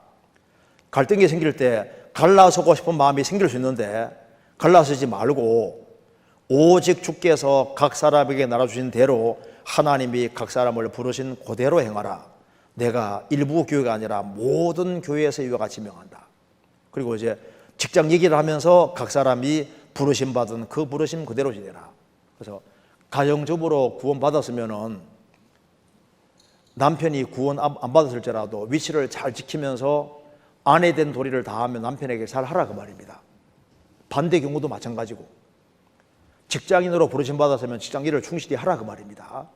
학생으로 구원받았으면 학생 일을 충실히 하라는 겁니다. 그래서 우리는 세상의 빛과 소금이기 때문에 세상에 살도록 부르신 겁니다. 우리가 교회 안에서 보내는 시간은 그렇게 많은 시간이 아닙니다. 그럼 일주일 시간 안에 거의 한 6일 정도는 교회 안에 있는 게 아닌데 우리 일상생활이 신앙생활인 거예요. 그래서 직장인이 직장일을 충실히 하는 것이 신앙생활입니다. 가정주부가 밥을 정성껏 짓고 남편 섬기는 게 신앙생활인 거예요. 무슨 말이 되죠? 그러니까 자기 위치에서 최선 다해 살아가는 그거 자체가 거기 자기가 해야 될 일에 속하고 그걸 주님이 원하시는 겁니다. 여기에 골로새 3장 23절 24절에 무슨 일을 하든지 마음을 다하여 주께 하듯 하고 사람에게 하듯 하지 말라. 이는 유업의 상을 주께 받을 줄 알미니 너희는 주 그리스도 섬기느니라. 그 앞에 내용이 가정생활을 하든 직장생활을 하든 그 말입니다. 무슨 일을 하든 마음을 다하여 주님께 하듯 하고 사람에게 하듯 하지 말라. 이는 유업의 상을 주께 받을 줄 알미니 너희는 주 그리스도 섬기느니라. 우리가 보세요. 가정생활하는 속에서 내가 아내의 대접 못 받는다 걱정할 거 없습니다. 왜? 남편 도리 다 하면 상은 주님이 주시는 거예요. 그리고 내게 잘 못해줄수록 유리한 겁니다. 상만 덧붙여주는 게 되는 거예요. 아내는 아내 도리 열심히 하면 남편 대접 못 받으면 걱정할 거 없습니다. 왜? 그 상은 주님이 주실 테니까. 직장 생활하는 데 있어서 이런 경우도 있죠. 나는 막 열심히 일하다가 잠깐 쉬었는데 사장님 들어오셨어. 얘가 쉬고 있네. 또 열심히 일하다가 또 잠깐 쉬고 있는데 또 들어와서요. 얘가 쉬고 있네. 다른 사람은, 다른 직원은 계속 놀고 있다가 이제 좀 슬슬 일할까 하는데 사장 들어왔거든요. 그 다음에도 또 똑같이 그렇게 됐어. 그래서 판단 잘못되는 경우 있죠. 주님이 보고 계시니까 걱정할 거 없습니다. 우리 할 일을 충실히 하고 있으면 그 상은 주님이 다 주시는. 그러니까 우리가 주님 말씀 가운데 살아가는 한에는 손해볼 게 하나도 없는 겁니다. 여기 잠언 22장 29절 같이 읽겠습니다. 내가 자기 사업에 근실한 사람을 보았느냐? 이러한 사람은 왕 앞에 설 것이요 천한 자 앞에 서지 아니하리라. 너가 자기 주어진 일에 근실한 사람 봤느냐? 이런 사람은 왕 앞에 설 것이요 천한 자 앞에 서지 아니하리라. 자기 주어진 일에 충실히 하는 사람은 틀림없이 영광스럽게 될 것을 얘기했습니다. 미국의 한 실업가가 인생에서 크게 성공했습니다. 그래서 성공의 비결을 물으니까 이렇게 얘기를 했습니다. 자신이 어릴 때 너무너무 가난했는데 그 동네에 아주 큰 부잣집이 있었답니다. 근데 그 부잣집에 그 어머니가 너 우리 잔디 한번 깎아줄 수 있겠니 해서 돈도 궁하니까 예 하고 잔디를 깎아줬다는 겁니다. 그러니까 그 어머니가 보더니만 오늘은 1달러짜리를 했네 하고 1달러 주더랍니다. 또 시간이 지나서 또 한 번 깎아줄 수 있겠니 하니까 1달러짜리를 했다는 말이 생각나니까 조금 더 정성을 기울여서 싹 깎았습니다. 오늘은 2달러짜리를 했네 하고 2달러 주더랍니다. 그럼 시간이 지나서 이제 또 한 번 깎아달라고 하니까 그때는 정말 정성을 다해서 다 깎으면서 이제 이렇게 옮겨 심기도 하고 해서 자기 최선 다해서 다 한 거예요. 그때 그 어머니가 만족해하면서 말합니다. 오늘이야 비로소 5달러짜리를 했네 하면 5달러 주면서 너는 인생 살아가면서 1달러, 2달러짜리 일을 하지 말고 5달러짜리 일을 하거라. 그게 이제 교훈이 돼서 무슨 일을 하든 간에 최선 다하는 식으로 하다 보니까 이렇게 인생이 됐다 그 말입니다. 내가 자기 주어진 일을 충실히 하는 사람 봤느냐? 그 사람 어떻게 되는가 보라는 거예요. 그리고 우리가 우리 일터에서 일을 하는 가운데 이게 아무래도 내가 있는 위치가 합당하지 않다 생각 들 수 있잖아요. 그럴 때는 주님하고 충분히 의논해서 움직여야 되고, 그리고 감당할 수 없는 시험 안 주시니까, 피하게 주시니까, 그래서 엉덩이는 가능한 무거운 게 필요해요. 그래서 주님이 이렇게 주님 뜻과 섭리 가운데서 자연스럽게 움직이는 게 필요합니다. 여기에 잠언 고린도서 10장 13절에 사람이, 여기 구원받은 사람입니다. 구원받은 사람이 감당할 시험 밖에는 너희에게 당한 것이 없나니 오직 하나님 믿보사 너희가 감당치 못할 시험 당함을 허락하시고 시험 허락지 아니하시고 시험 당할 점에 또한 피할 길을 내사 너희로 능히 감당하게 하셨느니라. 구원받은 사람에게는 감당할 수 없는 시험을 안 주십니다. 시험 당할 점에 또한 피할 길을 주신다고 되어 있잖아요. 제가 이 구절 때문에 크게 위로받은 적이 있는데, 제가 이제 구원받고 난 다음에 쭉 책을 읽다 보니까 순교당한 사람이 너무 많은 거예요. 그래서 제가 이제 마음속에 나보고 순교하라면 어떡하나, 구원받고 초창기입니다. 그 생각하니까 골치가 아파지는 거예요. 그런데 그냥 뭐 김일성이 쳐내려와서 뭐 총 딱 들이면서 너 예수 믿으래 안 믿으래? 믿으면 죽인다. 이런 거면 빵 죽으면 되는데 그거 말고 살갗 뺏기는 거 있잖아요. 살갗을 뺏기면서 너 예수 믿으래 안 믿으래? 뭐 이제 이런 거라든가 불을 떼가지고 설설 달구면서 너 믿으래 안 믿으래? 이런 식으로 하면요. 이거 내가 기적을 생각하니까 막 골치가 아파지더라고. 그런데 나중에 보니까 이 구절을 보니까 순교는 아무나 하는 게 아니구나. 감당할 수 없는 사람에게는 안 준다. 그래서 어린아이에게 쌀까마 짊어지운 분이 아니다 그 말입니다. 그러니까 뭘 하게 할 때는 감당할 수 있으니까 하게 하시고 감당 못할 때는 피하를 주시는 거예요. 피할 길. 왜? 하나님이시니까. 체질을 다 아시니까. 그래서 일단 먼저 내가 현재 있는 위치는 하나님 허락하신 위치라는 걸 알고 그 위치에서 최선 다하는 그것이 신앙생활이니까. 그래서 우리는 세상의 빛과 소금이니까 세상에서 자기 주어진 일을 충실히 하고 그 속에서 위치가 합당하지 않다고 생각되면 주님하고 충분히 의논하시고 주님 뜻과 섭리 가운데서 이렇게 움직여야 된다는 그걸 좀 기억하셔야 되겠습니다. 그리고 그보다 이제 더 중요한 것이 바로 영적인 위치입니다. 영적인 위치. 여기에 이제 우리가 신앙생활을 잘하기 위해서 이제 교회가 뭔지를 알아야 되는데요. 자, 이 교회가 도대체 뭐냐 알아야 되는데 교회의 정의를 잠깐 먼저 보시면은 교회는 여기에 교회는 에클레시아에서 주님 피로 구원받은 사람들이 모인 무리를 교회라고 합니다. 교회는 사람들이 교회입니다. 그리고 이제 그 구원받은 사람들의 친밀한 사귐을 교제라고 하고 그리고 서로 교제하는 무리 가운데 하나님의 성령께서 두루 역사하시는 바로 여기가 바로 하나님의 성전입니다. 그래서 주님 피로 구원받은 사람들이 모인 무리, 이 교회가 너무너무 중요한 것이고 이 교회를 잘 알아야만 신앙생활이 되는 겁니다. 예수님은 왜 오셨냐면은 교회 세우려고 오신 거예요. 마태복음 16장 16절 18절에 시몬 베드로가 대답하여 가로되 주는 그리스도시요 살아계신 하나님의 아들이시니이다. 예수님 말씀했습니다. 또 내가 네게로 오노니 너는 베드로라. 내가 이 반석 위에 내 교회를 세우리니 음부의 권세가 이기지 못하리라. 여기 반석은 주는 그리스도시요 살아계신 하나님의 아들이시니이다. 예수님이 반석입니다. 내가 이 반석 위에 내 교회를 세울 것이다. 주님은 왜 오셨느냐?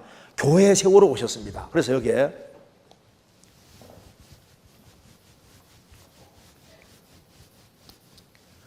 구약 시대 때는 하나님이 이스라엘을 통해서 하나님의 일을 하셨는데 예수님이 세상에 오셔서 십자가에 죽으시고 부활하셨습니다. 예수님이 왜 오신 목적이 뭐냐면 예수님은 교회를 세우려고 오신 거예요. 교회.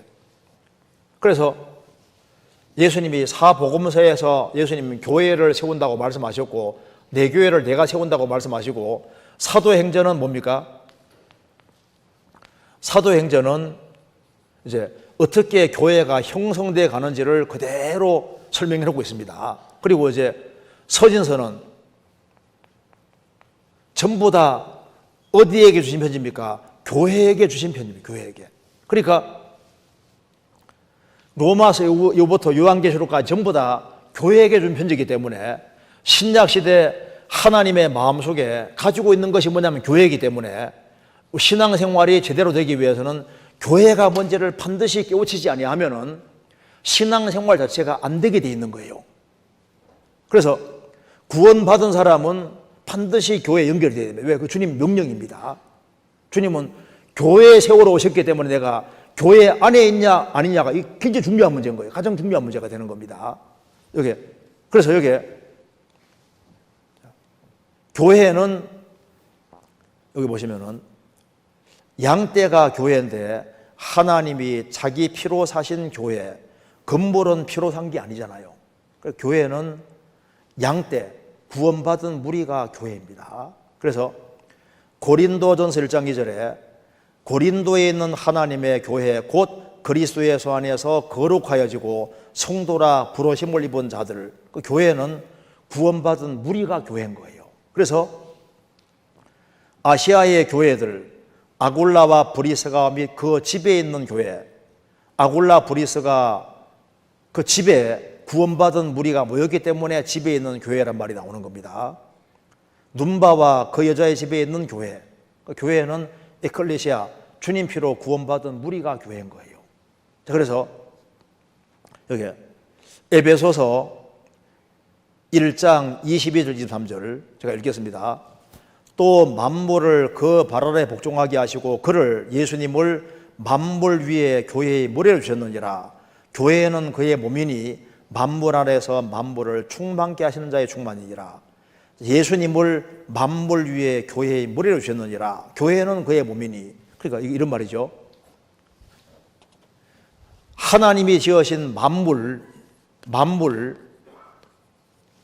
위에 있는 것이 교회고 교회의 머리가 주님입니다.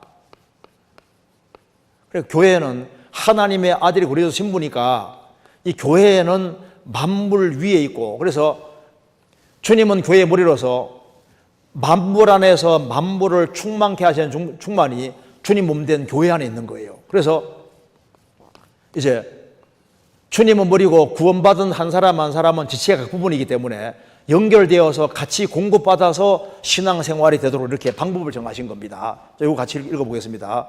골로새서 2장 19절을 같이 읽겠습니다. 머리를 붙들지 아니하는지라 온몸이 머리로 말미암아 마디와 힘줄로 공급함을 얻고 연합하여 하나님이 자라게 하심으로 자라느니라. 머리를 붙들어야 되는데 온몸이 머리로 말미암아 마디와 힘줄로 공급함을 얻고 너희는 그리스도의 몸이요 지체의 각 부분이라. 이 손가락이 머리에 붙어 있습니까? 안 붙어 있습니까? 붙어 있죠. 왜? 내가 시키는 대로 하잖아요. 그러니까 몸에 붙는 것이 머리에 붙는 겁니다. 시키는 대로 하잖아요. 그래서 주님은 머리고 교회는 몸이고 우리는 연결되어 있으니까, 그래서 연결돼서 공급을 잘 받으면은 신앙생활은 저절로 되도록 하나님이 방법을 정해 놓으신 겁니다. 그래서 주님이 명령하신 명령이 바로 이겁니다. 여기에 자, 이거 요한복음 15장을 찾아봅시다. 요한복음 15장 3절입니다.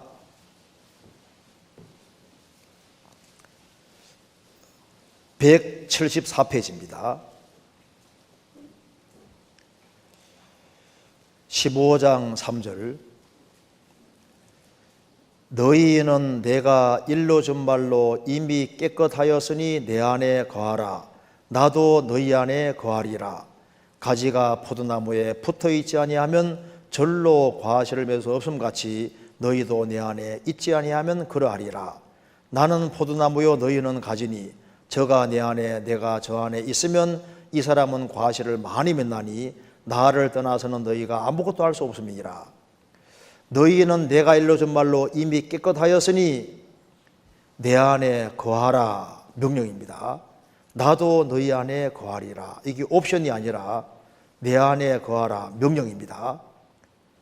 가지가 포도나무에 붙어 있지 아니하면 절로 과하실 맺어 없음 같이 너희도 내 안에 있지 아니하면 그러하리라.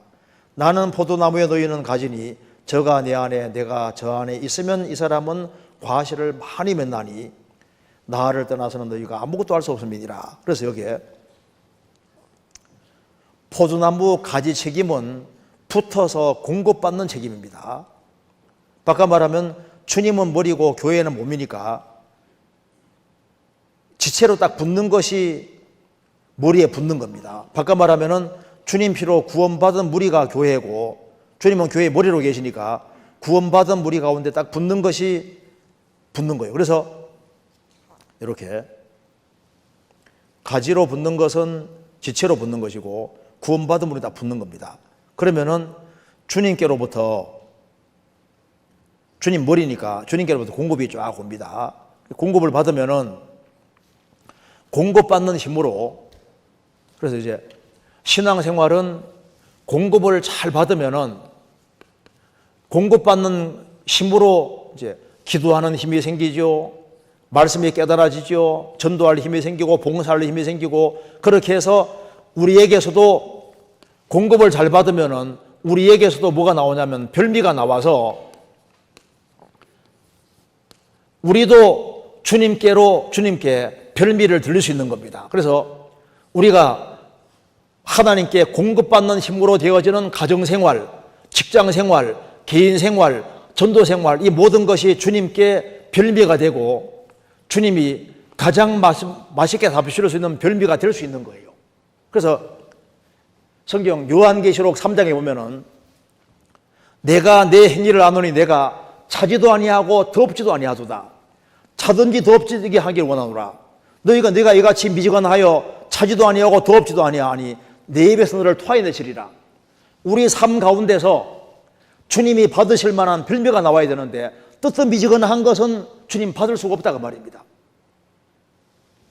주님은 우리의 영혼의 별미가 되어 주셨는데 우리가 주님 말씀대로 공급 잘 받아서 우리의 삶 속에서도 하나님께 드릴 수 있는 별미가 나올 때 주님이 얼마나 기뻐하시겠습니까?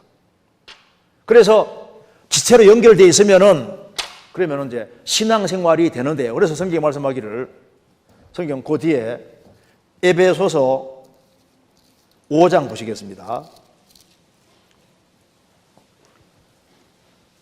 5장 18절 5장 18절 같이 읽겠습니다. 술 취하지 말라. 이는 방탕한 것이니 오직 성령의 충만을 받으라. 술 취하지 말라. 이는 방탕한 것이니 오직 성령의 충만을 받으라. 그래서 성령 충만 받으려면은 꼭 이렇게 하면 됩니다. 여기에 술 충만하게 되는 길을 배우면 금방 이게 되죠. 술 충만하게 되려면 일단 술자석에 자주 참석하고 술잔을 주거니 박간에 많이 마시고 1차, 2차, 3차 좋아하고 이 사람은 술 충만하게 돼서 하늘은 동장하게 보이고 때려도 아프지도 않고 말도 막 나오고 그러잖아요. 그처럼 성령 충만하게 되려면은 그리스도인들의 무리에 자주 참여하고 충분한 교제 시간 가지고 모임이 끝날 때까지 끝까지 앉아 있고 잘 공급받으면 이 사람도 충만하게 됩니다. 절대 충만하게 안 되는 길, 술을 반주로 한 잔씩만 마시고 더 이상 절대 안 마셔. 그래서 술 충만을 알 수 없잖아요. 성령 충만하게 되려면은 충분한 시간이 투자되어야 됩니다. 그렇잖아요. 그리스도인들이 모이는 모임에 잘 연결돼서 그래서 잘 공급받을 때 그 사람은 심차게 살 수 있고 힘있게 살 수 있고 그래서 주님께 드릴 수 있는 별미도 우리에게 나올 수 있게 되는 겁니다. 여기에 신앙생활은 이렇게 하는 게 아니에요. 자기 노력으로 힘쓰고 애써서 이거로만 해서는 안 됩니다. 범선이 바람받아가는 것처럼 하나님의 성령의 도우심을 받아야만 신앙생활을 잘할 수 있는 거예요. 그런데 이 바람이 어디 부느냐? 구원받은 무리 가운데 붑니다. 개 모임을 아무리도 안 바뀌잖아요. 학교 수업 아무리 심사가 안 바뀌었는데 그리스도인들이 같이 모이는 곳에 같이 마음 열고 말씀 배우고 교제하면 왜 사람이 바뀔까요? 구원받은 무리가 같이 모일 때 구원받은 사람만 모이는 게 아니라 거기에 주의 영이 같이 계십니다. 아세요? 그러니까 바꿔지는 거예요. 그러니까 구역 모임 할 때 주님이 찾아오시는 거 알면 놀랄걸요. 청년의 모임 할 때 주님이 찾아오시는 거 하면 놀랄 겁니다. 그러니까 그리스도인들끼리만 모인다면은 그 별로 중요하지 않을 수도 있는데 그리스도인들이 같이 모일 때는 주님이 같이 계셔요. 같이. 그래서 내가 저희 가운데 가하며 두루 행하신다는 말씀대로입니다. 여기에 성경에서는 그리스도인들을 범선에 비유하고 있는데요. 이거 범선입니다. 지금도 있습니다.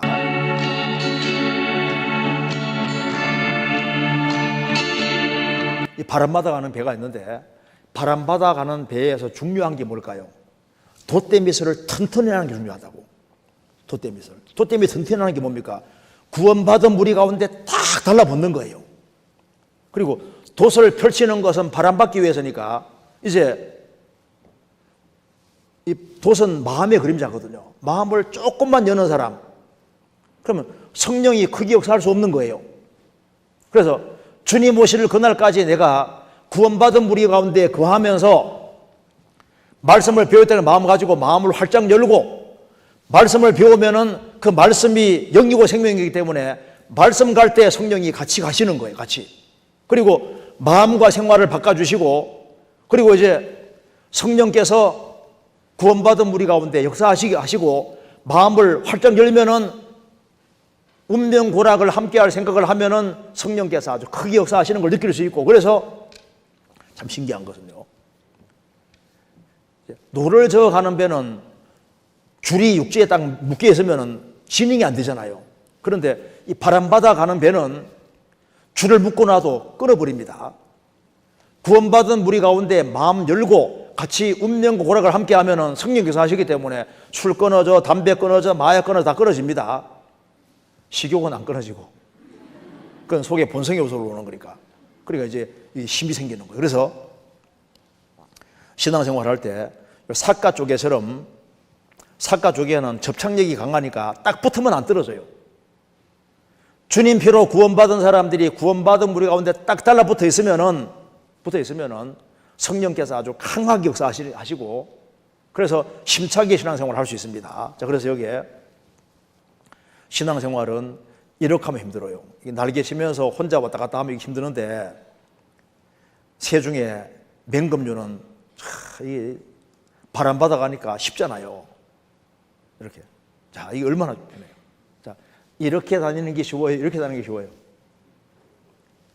자, 바람 받아 비행하는 것처럼 구원받은 무리 가운데 자리를 잘 차지하고 공급을 잘 받으면요.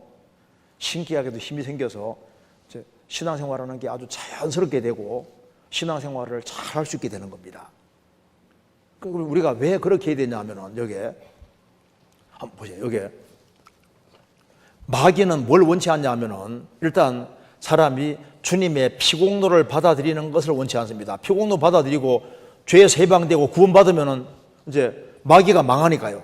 그래 주님 피로 구원받은 사람은 사람이 구원 안 받을 때 구원받는 것을 막고 또 한 가지 뭘 막냐 하면은 주님 피로 구원받은 무리 가운데 자리를 차지하고 연결되는 걸 원치 않습니다. 왜? 연결되면은 공급받으면은 주 예수를 믿어라 그러면 너와 내 집이 구원받으리라. 너와 내 집이 구원받고 나 통해서 30명, 60명, 100명이 구원받고 그리고 주님께 받은 별미를 또 다른 사람에게 전해줘서 마귀가 타격을 받으니까 마귀가 뭐라 부탁하냐 하면 야, 너 구원받으면 돼서 절대 교회 연결되지 마라. 절대 그리스도인들 가까이 하지 마라. 구원받음으로 자리 차지하지 마라. 제발 좀 차지하지 마라. 이렇게 하지 않습니까? 부추긴다니까요. 우리가 마귀라 생각해봐요. 연결 못되게 만들려고 합니다. 우리 어떻게 하면 되냐면 반대로 하면 반대로 마귀가 하는 거 반대로 하면 되는 겁니다. 우리는 기어코 예수님 피공로를 믿고 그 다음에 구원받은 무리 가운데 딱 붙으라고 말씀했으니까 붙어가지고 공급을 잘 받으면은 나 통해서 정말 많은 사람들이 구원받아가는 것을 생활 속에 경험하게 될 겁니다. 그래서 주님은 우리 영혼의 별미가 되셨고 우리는 지금 신앙생활 속에 주님 별미를 계속 맛보게 되는 겁니다. 그리고 이제 우리가 주님께로부터 공급을 잘 받으면 우리 가오 속에서도 주님이 받으실 만한 별미가 나오는 거예요. 그래서 우리가 우리 생활 속에서 주님 받으실 만한 별미가 많이 나오면 나올수록 주님께 영광을 받고 또 우리가 주님께로 공급을 잘 받으면은 우리에게서는 그리스도가 별미니까 우리가 접촉하는 사람에게 우리가 해야 될 것이 뭘까요? 바로 이 별미가 영혼의 별미가 그리스도니까 불쌍한 영혼들에게 그리스도를 전해주다가 천국 가야 되고 천국 가면은 우리는 가장 맛있는 별미를 먹게 되는 겁니다. 천국에 모든 것이 다 있잖아요. 우리 영혼의 별미. 천국의 모든 것이 다 갖춰져 있습니다. 그래서 세상에는 우리가 고생하도록 부르신 겁니다. 자기 십자가를 지도록 부르신 바니까 그리스도인으로서 주님의 영광을 위해서 정말 희생하고 수고하고 사는 길을 택한다면 그게 가장 영광스러운 길이 되는 겁니다. 오늘 여기까지 말씀드리겠습니다. 같이 기도하시겠습니다. 자비로우신 우리 아버지 하나님, 저희들을 주의 보배로운 피로 구원해 주신 것을 감사합니다. 정말 저희들 교회 안에 연결되어서 주님께로 공급을 받고 주님이 주시는 힘으로 이 세상을 힘있게 살 수 있도록 도와주시고 30배, 60배, 100배 길으시라는 인생이 되도록 도와주옵소서. 우리 나머지 모든 생에 주의 거룩한 말씀으로 다스려 주옵소서. 우리 구주 예수 그리스도 이름으로 기도하옵나이다. 아멘. 찬송 같이 부르시겠습니다. 102장입니다. 찬송가 102장.